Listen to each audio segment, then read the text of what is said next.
Good day! For today's lesson, we're going to talk about drawing a spherical mirror ray diagram.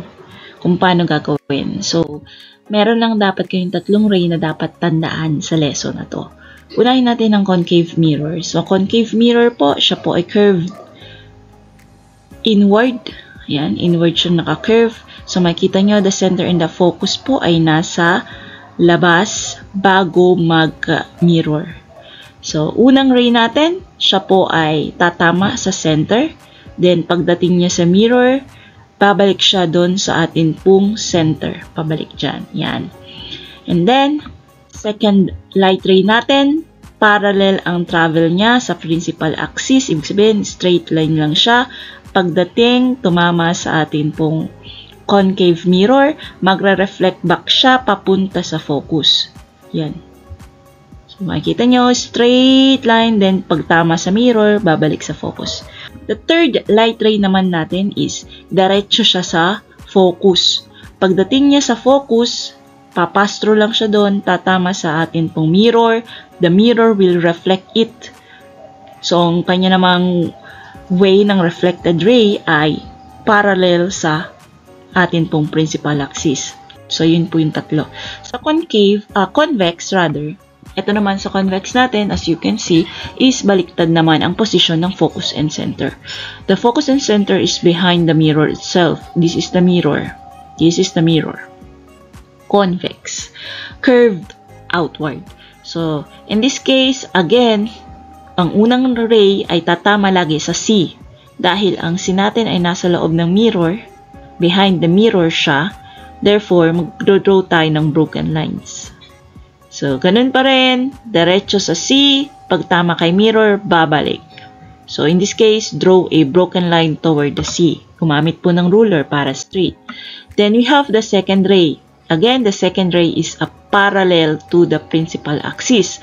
So, parallel siya, tatama siya sa mirror, dapat po tatama siya diretso kay F. Pero in this case, dahil nga po siya ay convex mirror, palayo siya doon sa atin pong F. Ano po? So, magdodrawing tayo ng broken lines. And, babalik siya palabas. Yan. Magre-reflect backward. Yan. And then, we have here the third light ray para sa ating convex.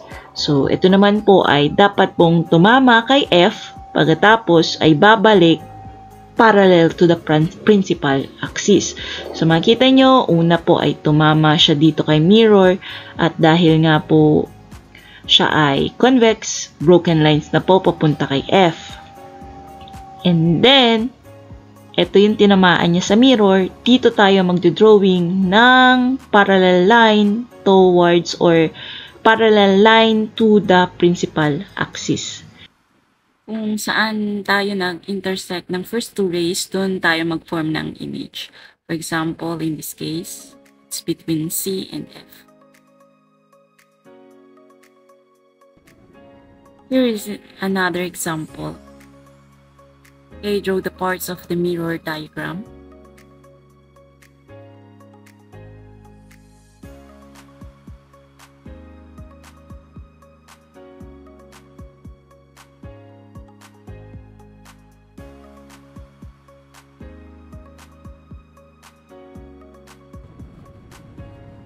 Okay, draw the object.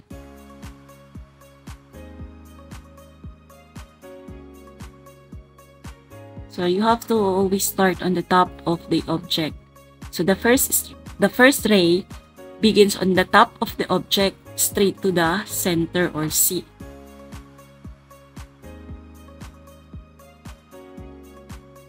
The second ray from the top of the object straight to the mirror, parallel to the principal axis.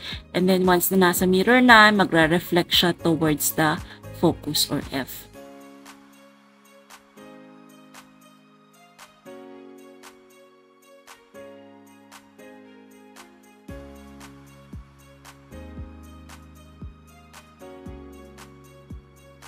Okay, the third ray naman on top of the object, passing through the focus, then once na ma-hit yung mirror, reflect backward na, parallel naman siya to the principal axis.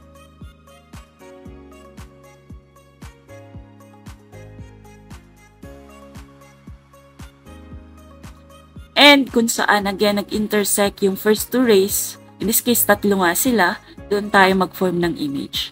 So you have to describe the image for the size, the orientation, the distance to the mirror, and the type of image. In this case, meron tayong smaller, inverted, nakabaliktad,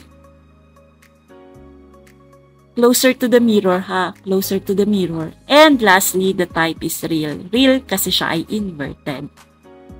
Okay, second example, we have the convex mirror.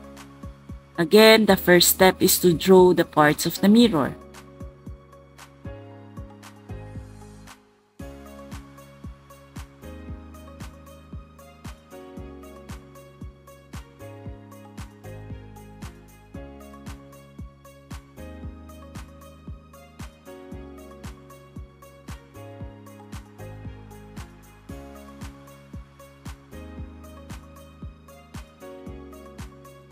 Now, you can draw the first ray mula sa top ng object straight to the center. In this case, the center is behind the mirror. Therefore, paglagpas sa mirror sa curve, gagamit tayo ng broken lines.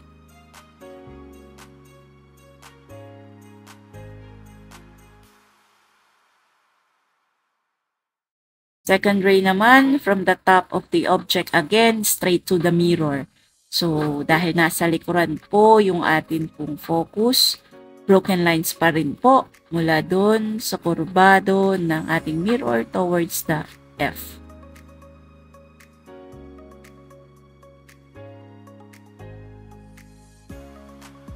For the third ray, top of the object again, passing through the focus, then reflected back parallel to the principal axis. Dahil meron na tayong intersection, doon tayo magpo-form ng image. So, in this case, the image is smaller, erected, closer to the mirror, and virtual. Virtual kasi po siya ay erected, nakatayo.